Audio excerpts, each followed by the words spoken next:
I thank you for that. But I now recognize Ranking Member Ivey for 5 minutes for any questions he may have. Thank you, Mr. Chairman. I think we have some different views on this. And I'll just tell you what my thinking is on some of this. I guess we draw the line in different places as to what role government should play with respect to public speech or comments. For example, we've talked about this in previous hearings. I mean, tobacco, for example. When I was a young kid, there was an argument back and forth about whether it caused cancer or not, whether it was detrimental to health. I think we certainly hit the point in the 80s or 90s or so where it became clear, I think, scientifically that it was causing a problem. And the government decided, in addition to private support from the medical community, that public service announcement campaigns across the country to try and reduce the level of smoking was in order. In fact, that was part of the government the settlement with the tobacco companies. So those ads started running, and I think even you can find now people who dispute whether tobacco causes cancer or not.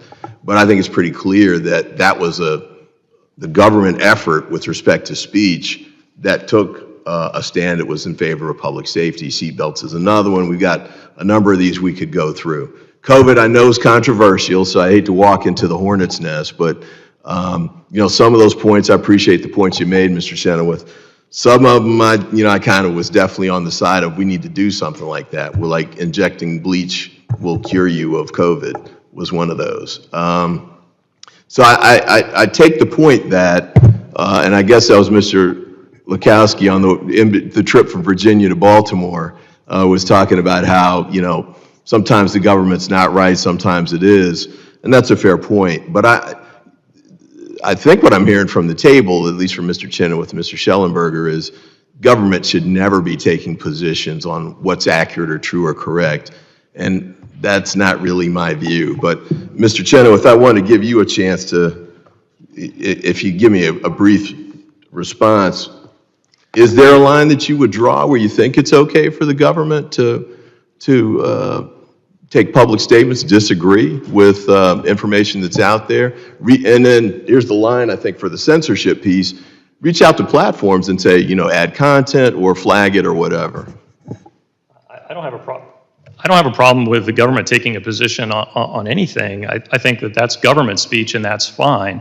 I think the problem is when you have the government reaching out to platforms to shut down other speech, that becomes censorship. And in terms of when they can and can't do that, if they're reaching out to a platform to shut down unlawful speech, which I would suggest. Sure, that's fine, yeah. The child porn example. Sure. Terrorism. No problem with that at all. Okay. But if you're reaching out to a platform to shut down lawful speech, such as Dr. Kuldorf's tweet about who should and shouldn't get vaccinated, that was lawful speech. Let me ask you draw the line on that. When you say shut down, remove would be, I guess what you mean by shut down, is flagging it or adding comments to it. Are you okay with that? Well, I'm certainly not okay with the government flagging it or the government adding Well, comments. government asking the social, because the government's not controlling the social media platforms, but asking the social media, hey, can you flag that? And my view too is that is the decision that's made by the social media platforms. I don't think it's the Sopranos coming to get them otherwise, but go ahead. I think that's diminishing and therefore abridging speech and therefore a direct violation of the First Amendment. So the government asking, I don't know, Twitter or X, whatever they call it now, to flag statement X is an abridgment and a First Amendment violation? Absolutely, if that speech is lawful speech. Okay. I think that's a very clear and easy line to draw. Okay. I define abridged a little differently than you do, I think, in the First Amendment context, but that's okay. I did want to read this piece here, too, though. This is from Yoel Roth. I think this is kind of a fact issue. He's formerly at Twitter and testified here on the front of the Oversight Committee on February 8th. He's talking about threats that were coming over the internet. In an effort to get ahead of these kinds of threats, Twitter and other tech companies work to build closer information sharing relationships with law enforcement, such as the FBI. In the recent reporting known as the Twitter Files, there was an attempt to portray interactions between Twitter and other social media platforms and the FBI as politically driven interference. My experience of these interactions was different. Across the FBI, DHS, and other agencies, the professionals responsible for combating malign foreign interference in elections did so with integrity and the utmost care and respect for the laws of this country, including the First Amendment. I would ask that we make this part of the record. I see I'm over my time.